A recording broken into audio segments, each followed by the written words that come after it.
Sue's the CEO of Leadership WA and has been there for 6 years.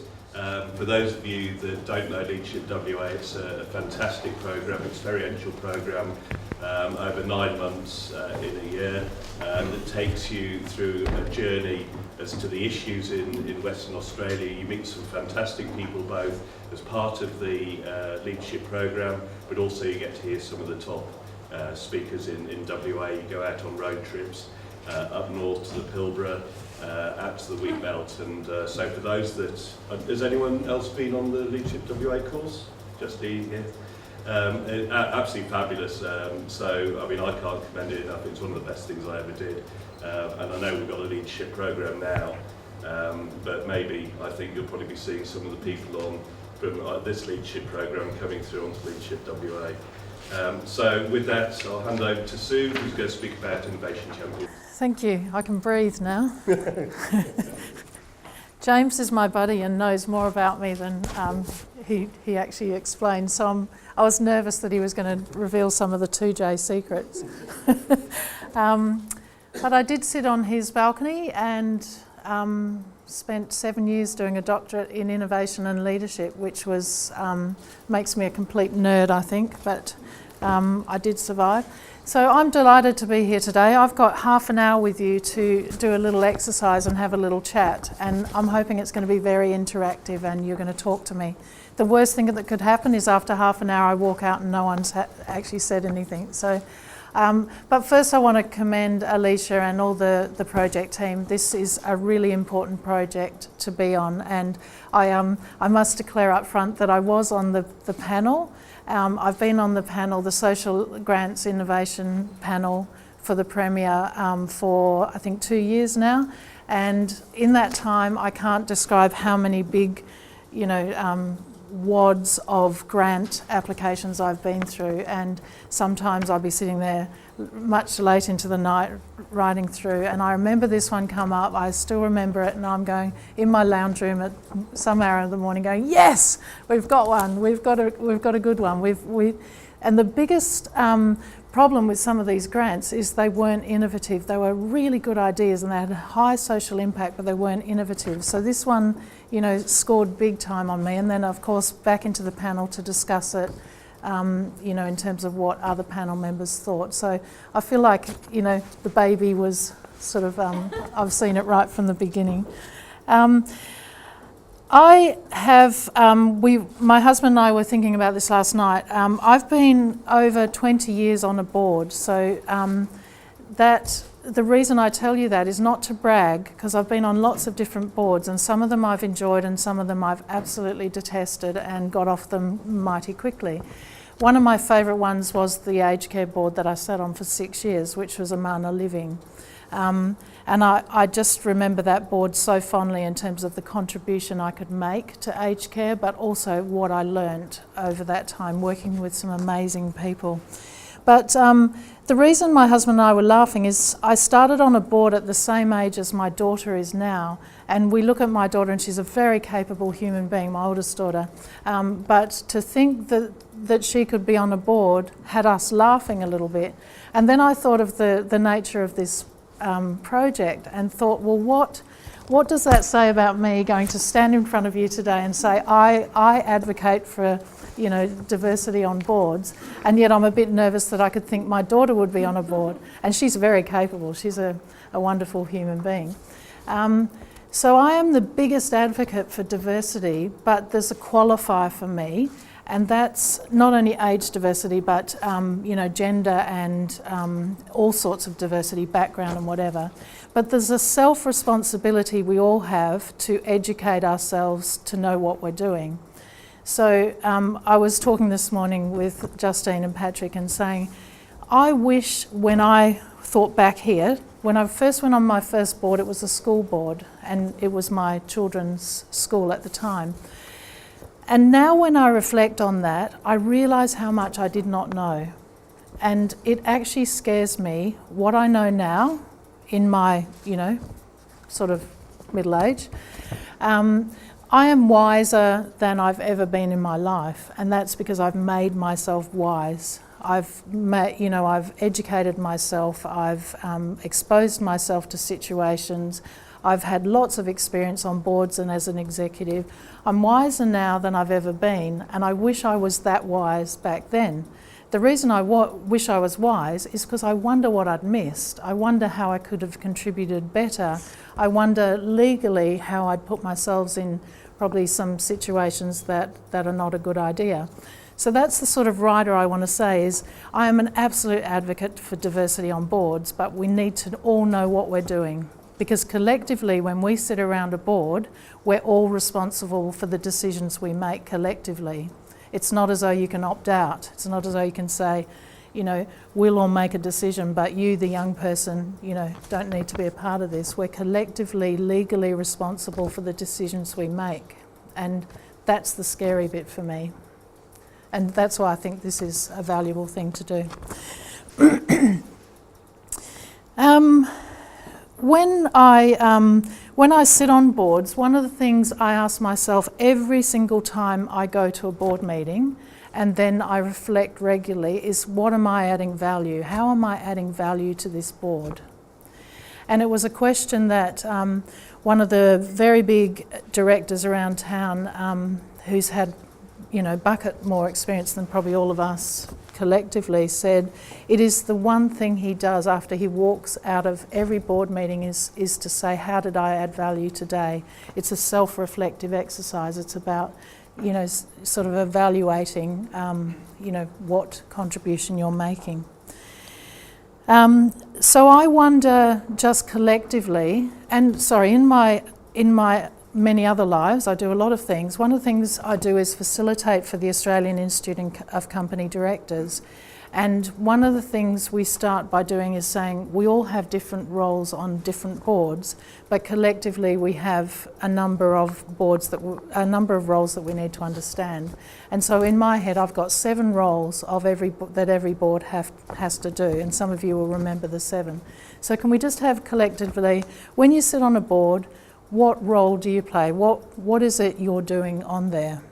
One of them, I'll give you the first one, is to manage the CEO. And I mean appoint, manage, guide, whatever, the CEO. What's some of the others?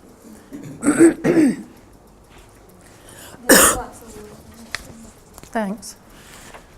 So, thank you. Strategy. What does that mean? Okay. Good.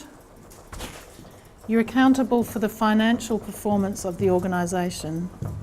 You're also responsible for the other areas of performance. What else? Say again. Thank you. I'm an ex-academic, so my writing is really bad. Keep going. Quality performance. Performance, yep. So, Quality. yep. Thank you. Risk. Thank you. We're nearly there. 1, 2, 3, 4, 5, 6. One more. Quite an important one. I think my role as treasurer is to assist the other board members in understanding what the accounts mean. That's right, this area here. And that's what I mean about saying I wish I understood what I was responsible for. Because while you as the treasurer are, the leader of the pack in financial matters, actually everyone is equally responsible for that. So we can't abrogate that responsibility to the treasurer or to the chief financial officer. So we have to be financially literate to sit on a board. And I can tell you when I was, late 20s sitting on the school board, I didn't have a clue how to read a balance sheet. That's what I mean. I wish I knew now what I needed to know. One more. Oh, thank you. Stakeholder relationships, if you like, or however you want to say that. So in aged care, who are your stakeholders? You all know this. Who are they? Government, definitely. Clients and residents, yeah. Staff, yeah, you got the good idea. Okay, so which are the most important ones of these? I'll give you 3 most important. Thank you. My favourite one. Actually, risk isn't. I know. Thank you. One more. Who does all the work for boards? I reckon they're the three most important. So strategy is simply where the organisation is going and how we're going to get there. The CEO, it's about appointing them and managing them. Values, ethics, you are the leader of the organisation in terms of that. And if you're not comfortable with any of them or not, capable in any of those areas, then that's the sort of thing I'm talking about. And I wish I knew that when I was in my 20s. So you okay so far? So now I'm going to reflect a little bit on innovation before I get you to do an exercise. Here's my little iPhone. How many people don't have an iPhone or some similar device in the room? So a couple, a few, but most of you do? Okay. Apple is an easy thing to understand. So I walk around with my iPad and this all the time, mostly just that. Steve Jobs, the co-founder of Apple, I just want to read this out, was an innovation champion. That's what we're going to talk about. And he was a champion in the technical sense, if you like. And he said his job was not to define what customers wanted, because he's no longer with us, but rather defining needs that customers didn't know they had. This is what innovation is. So the biggest form of innovation is this that I can think of that's made such a big difference to our lives. I'm not suggesting it's the Apple product, but any other product that you're using that's about, a device. But as I was coming here, I thought underground power in Manning was an innovation. You all agree? You can disagree. The solar panels on our roofs was an innovation. The fact that I can reverse my car and it alarms when I'm about to hit the tree again. It alarms. The fact that I can Skype my granddaughter to read, she lives 20 kilometres down the road, to read her a bedtime story is an innovation. The fact that doctors can use this to do remote healthcare is an innovation. Things that we don't even think of anymore, we think of as normal parts of our lives. They're all innovations. So why is innovation important, do you think? Why is it important that I carry that around with me all the time, other than I'm probably just a bit connected to it? Is to evolve why? Yeah. Beautiful. It's exactly why innovation is important, because the world is quite a complex place, isn't it? Does anyone not think the world is complex? I just think it's more complex now than it's ever been. It feels complex in my head. Might be slowing down a bit, but it feels complex in my head. So the way we respond to complex problems in the world is to innovate. And all of you are involved in aged care. Do you reckon that's complex? Oh my God, it's complex. I remember sitting on the board thinking the complexity of the funding arrangements, for example. I almost had to do about 2 hours homework before I went to the next board meeting to go, what's changed? What has the federal government done now to change funding? Or where does this all fit? Or what does that, that particular term actually mean? And I thought I understood healthcare a lot, but I kept having to revise, what's actually happening. So it's a complex world. We also need innovation to make money. So Apple, go back to my favourite product. How much do you think Apple spends on innovation? Have a guess. In 2013, what is it planning to spend on innovation? I am a nerd because I looked this one up. Have a guess. $10 billion this year on innovation. Why would they do that?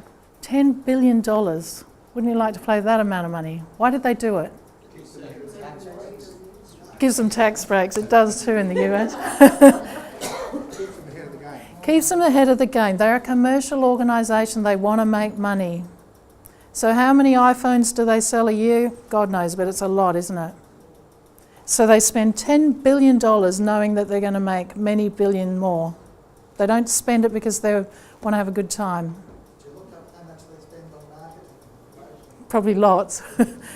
I guess sometimes you don't need to, do you? Because everyone understands Apple products. All that use it, we understand. You know, the thing that annoyed me about buying this iPhone was it couldn't connect to my other 20, iPhone connections. It changed its point of whatever.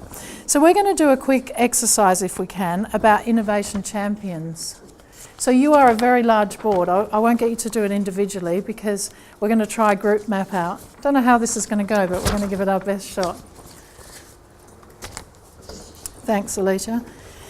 I want you to imagine you are all directors on a board of aged care.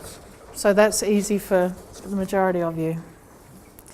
You and the CEO and the key executives are gathered around, and the agenda item is this: that your strategic goal is to become one of the most innovative aged care providers in Australia. And you want to give the CEO a plan. You want to suggest some things. You want to bring that knowledge that you all have, and you want to come up with a plan of how you're going to do that. So you're sitting here and you're now innovation champions. That's the role I want you to play. What sort of suggestions might you give? Just throw them out, because when I did my doctorate on this, I ended up categorising them, which was quite easy at the end, but there was a lot of data to categorise. But throw some out. What would you suggest happens? You want to be the most innovative aged care provider in Australia. Throw one at me, Patrick. Maybe first you need to know what's happening out there so that you can see where you can innovate. Yep. You don't understand what. So understanding the environment you're working in, the context, that's great. What do the children of your current clients want in their aged care? Yes. Are we going too fast for you, Alicia? That's a very good idea, except I just want to remind you about what Steve thought. Remember, he's saying not what the customers want, but rather defining the needs of the customers that they don't know they have. Okay, so find out how the children are different from their parents. Correct. Beautiful. Yeah. What else might you do? Thank you very much. Beautiful. So this is one of the key things that came out in my doctorate, was about culture. Now you're going, this is a bit odd in aged care, isn't it? Because one of our biggest things in aged care is compliance. And why is that the case? Because you're dealing with humans, very vulnerable human beings. So, you've got a lot of procedure, you've got a lot of policy, you've got a lot of need for compliance, yet we're asking you to sort of break all that down. So things like taking risks and possibly failing, how do you all feel about that? You're sitting there thinking, oh, I'm not quite sure about that one. So the culture is really important, parts of that culture. So it's okay to fail. I think you said that. Yep. I would ask, who are we not talking to? So what conversations do we need to have with whom that we don't have with? Fantastic. So opening that stakeholder consultation to people that you think are not. It's very traditional, isn't it, in aged care?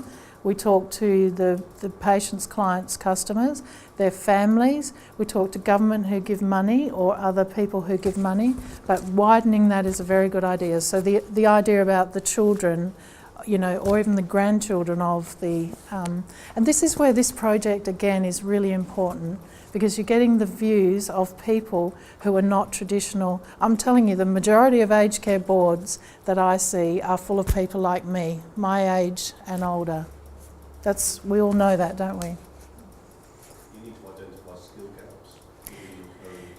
Yeah. Yeah. Can you talk more about that, James? I think there's two things. You can, as you said, I think you get the relatively stereotypical type of person on board, which could be your middle age, probably quite experienced, been on boards before, and there are preconceptions. Yeah. And also different skill sets. I think you need a diversity of skill sets to look outside the box, which I guess is a bit of form for the debate. Yeah. So unless you have those skills, you're going to continue with the same paradigm that you've always had, and forward. Yep. So what might you do? What might you recommend to your executive to do in terms of the human resource component of the organisation? I would recommend that we take the health aspect out of aged care. Our current aged care was modelled on the medical model. It came out from nurses who detached themselves from our acute setting and went into aged care. Ageing is not a disease. Let's remove the health aspect. I noticed you call them patients. If I go into aged care facility, I don't consider myself a patient. I am a human being who got older and needs some care. Yep. And I think that's basically a big problem in aged care today, is we need to take out the health. So how would you do that? What would you do? Let's stick with the people part. What would you do in terms of the people you employ, for example? What might you do with them? What might you think about? Remember, your goal is to be the most innovative aged care provider in Australia. What might you do in terms of the people, the type of people you employ, or the type of teams you structure? What might you do?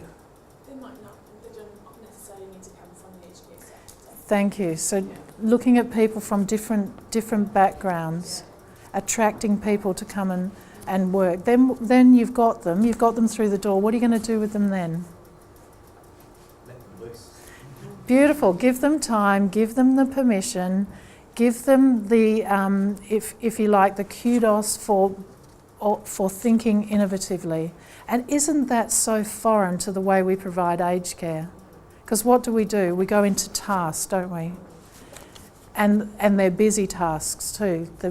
There's not a lot of time sitting around thinking in aged care, is there, for the providers?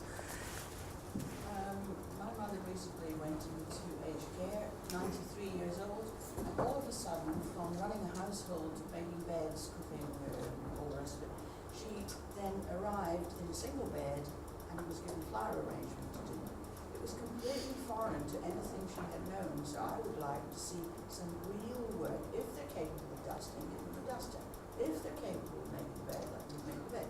If they're capable of doing real things, I think we want to concentrate on the client and as a human being. Yeah, and to produce that way of thinking, you've got to get the people who are interacting with them to think differently. And that's this point about the people.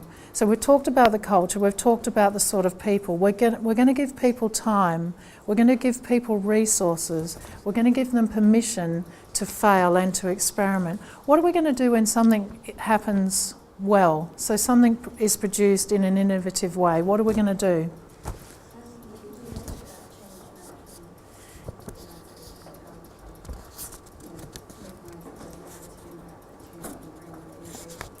Yeah.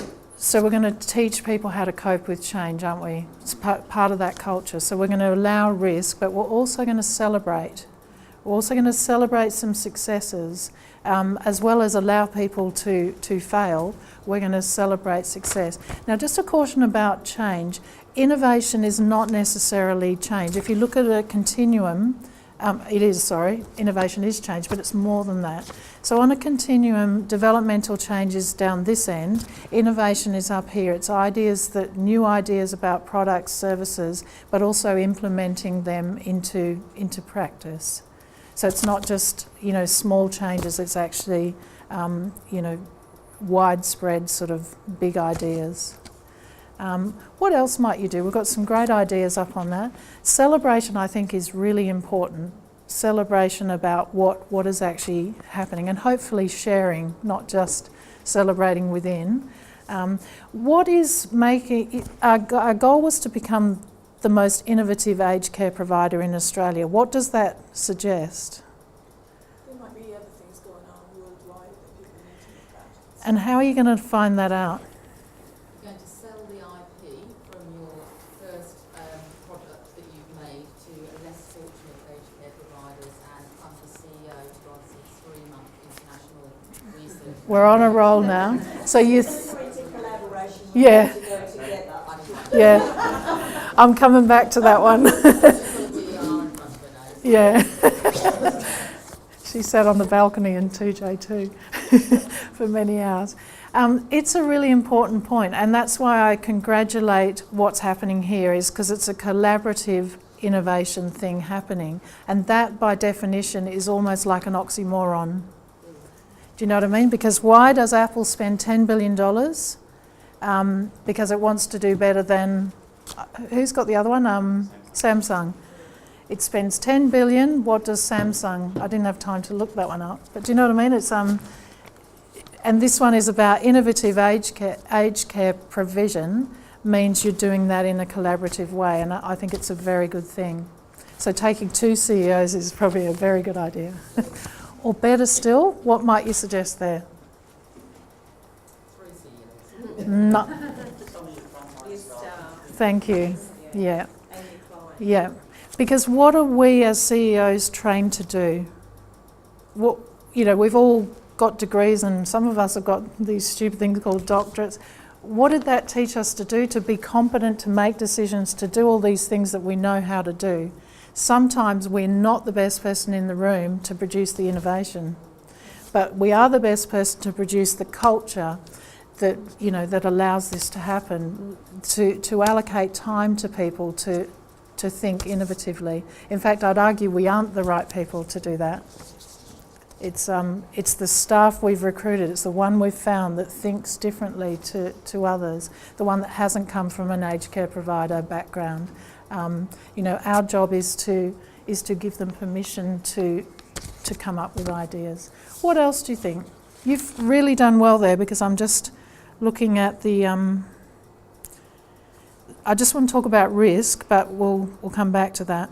Encouraging respectful debate. So you've got this new person come into your organisation, you've given them time, you've given them a team, you've given them resources.